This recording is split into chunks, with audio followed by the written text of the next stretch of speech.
So it's very nice to be addressing you. I'm sorry I can't be with you in person. When I think about evangelism in 2024, the question I've been posed, there are four things that come to my mind, none of them particularly original, and each of them things I think I've been pondering on for a long while. But perhaps the fourth one, when we get there, is the one that perhaps has impacted me the most in the last year or two as we move into a post-COVID world. So number one, probably for me the most important thing that anyone can say about evangelization, which is that God is the evangelist. Bringing people to faith in Christ is not something I can do, not something I can control, not something I can make happen. I actually find this good news. It's a relief. It's not my job to convert people to the Christian faith. That is the work of the Holy Spirit. My role, and here I'm going to model my metaphors, it's to be a living signpost. So how does my life speak of the beauty, the goodness, the purposes of God in Jesus Christ? How can I be a good companion with those who are looking for meaning and purpose in their lives? And these ideas, my life as a living signpost, me being a good companion to others in the networks of my daily life, seem to put me in proper perspective with the evangelizing God. And that if I can be a living signpost, if I can be a good companion, then there will be those moments of encounter and disclosure where God, the evangelizer, breaks through into the hearts of people who then themselves, because I can't make it happen, make what I'm going to call the free response of their love to God's love. And this is a holy mystery. And when it happens, we should simply take off our shoes and give thanks. So, number one, God is the evangelist. Secondly, I think the thing that we've rediscovered more than anything in the last probably 30, 40 years, but it seems to me to be ever more relevant in 2024, is that for most people, becoming a Christian is like a journey. Now, in the 1980s and 90s, there was a lot of research that was done to clearly demonstrate across the whole spectrum of traditions, for most people, becoming a Christian was like a journey. Yes, there are people who have dramatic experiences of the reality of God, and God the evangelizer reaches out to them, and it wasn't at all me being a living signpost or a good companion that made any difference. It's just a revelation of God. That still does happen, but actually, particularly in European cultures, this is not the experience of most people. Because most people growing up, certainly in Britain today, and this will be true across many countries in Europe, because most people are growing up with little or no contact with the Christian church, little or no knowledge of the Christian faith. It's as if our culture has slipped its moorings from the foundations of the Christian faith, which have so shaped us in the past. Because of this, people don't have that hinterland of knowledge and experience of the Christian church, which meant that for a long while, most of our evangelization was about recalling people to a faith that they had lost, or to a faith that they knew quite a bit about. That's no longer the case. Therefore, we find with evangelization, we are starting much further back, with people's longing for God, a longing for peace, a longing for meaning in their lives, but completely unformed. And therefore, again, building on the idea of the being a good companion, the experience of churches who are working in evangelism, or where they've found some effectiveness in evangelism, they've usually found that for most people, becoming a Christian is like a journey. It takes time, and therefore the work of evangelization is best understood as helping people make the journey. Thus, we've also seen in the last 30, 40, 50 years, the renewal of the catechumenate in the church, particularly in the Roman Catholic Church, where it's catechumenal models of evangelism which have been the most effective, but across the whole spectrum of Christian traditions. The most famous example being the Alpha Course. I'm not sure that Holy Trinity Brompton in West London and Nicky Gumbel, the architect of the Alpha Course as we now have it, particularly consciously thought of themselves as renewing the catechumenate of the church, but that's effectively what has happened. So whereas 50 years ago the dominant models of evangelism were about preaching the gospel and encouraging people to make a response to the call of the gospel, by the way, that ministry is still vitally important, but now it's invitation not so much to come to Christ, but to find out more about the Christian faith, to come on what sometimes in Britain we refer to as nurture courses or inquirer courses, of which Alpha is simply the most famous, but there are many others.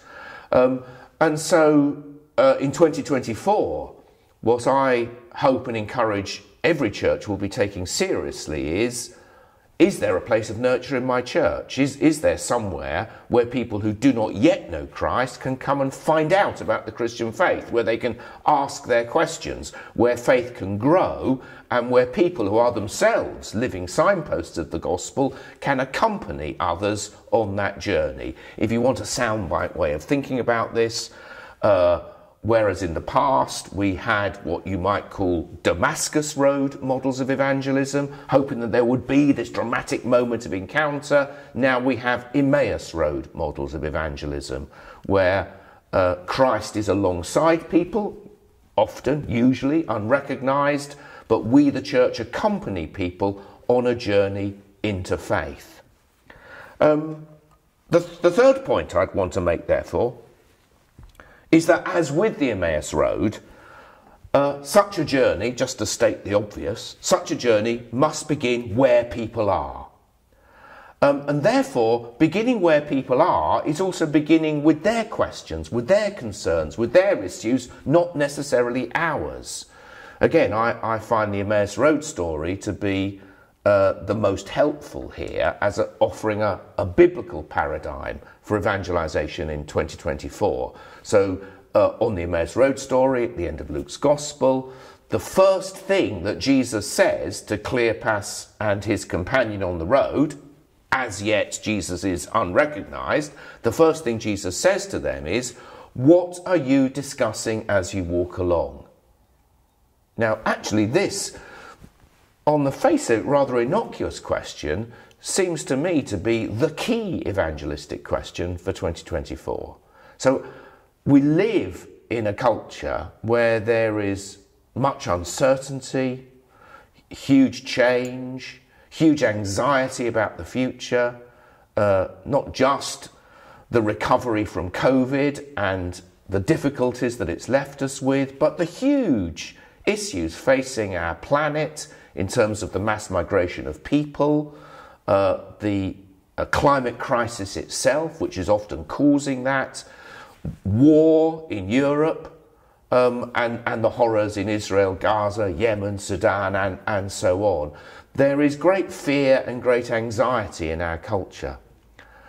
I believe our evangelization should start there. It should start with the church being the servant church that signposts and lives out the love of God in Jesus Christ and is alongside people in the ordinariness of the day-to-day life of the church in our communities and parishes. And the first words on our lips should be, what are you discussing as you walk along? What are the issues that you are concerned about in your life? How can we be alongside you in this? Or perhaps, to give it an even sharper focus, think of the first words Jesus says on the first Easter day to Mary Magdalene. Why are you weeping? And it's when we reach out to people in their sorrows, why are you weeping? Or in their concerns, what are you talking about as you walk along? Then we open up a dialogue. We build a relationship. We become that good companion on the road in people's lives. And there will come a point, as there does on the Emmaus Road, first when they get to Emmaus, Jesus makes as if to go on, and Cleopas and his companions say, no, please stay with us. And the reason they say stay with us, they still don't know it's Jesus. The reason they say stay with us is because what Jesus is saying to them is good to hear. He's listened to them. He's taken seriously their questions and their concerns. He's opened up the scriptures to them in a new way, which suddenly makes sense and is relevant for their lives. There's a process and a journey going on here, like the early catechumenates of the church. And now they want more of this, and they say, please stay with us. Then, as we know, let's not build a false dichotomy between Damascus roads and Emmaus roads. There's a moment of dramatic encounter. In the Emmaus road story, it's when Jesus breaks the bread. Their eyes are opened. And then they say, didn't our hearts burn within us when he talked with us on the road? So we need to be a church that is meeting people where they are, building relationships, asking the right questions, unfolding the issues that the world faces and that real people face. And then there will be opportunities for evangelization. Fourthly, finally, and the thing which I find most relevant is an example of where I've seen this lived out in the life of a very small church in East London, which I used to serve as bishop. And I was with this church in a pretty challenging, deprived bit of East London some years ago now. And the vicar there said to me, as we seek to serve our local community, he said, we have turned upside down the way we normally do it, because we're quite a small church and quite a struggling church in a very struggling and challenging area. He said, so there's great need in our community, and we believe we, the church, are called to meet that need. But he said, this is what we do when we see a need. What we do, first of all, is say, I wonder who else is aware of this need and is trying to do something about it. And then if we can think of anybody, so say for instance there's an issue of homelessness in the community, they ask themselves, so is there anybody else in the community that's seeking to serve the homeless? And if there is, they say to themselves, we will go and help them. Secondly, they say that if there isn't anybody who's serving the homeless, then they say, I wonder who else would feel called to serve the homeless, like we feel called to do it. Let's go and say to them, shall we do this together? And then they say, and then we only ever do anything on our own if we come up with a no for the first two questions. Is somebody else already doing it? Or is there somebody else who maybe feels called to do it? And he said, and so far we've never said no. We've never found anybody. And so the service and witness of the church is kind of turned on its head, because now the church is fully operating in servant mode. And the thing is, as we move out of a kind of Christendom culture, as we become, language we use in the Church of England at the moment, a simpler church and a humbler church, we actually become a bolder church. We're no longer pretending that we're in charge, that we've got all the answers and all the resources. We become that servant, living signpost, good companion, meeting people where they are, walking alongside them kind of church. And where there's other people doing good things, we go and join with them. Where there's other people who we think might want to do good things, we ask whether we can join together to do something. And so we become, well, a different kind of, a humbler, simpler, bolder servant church.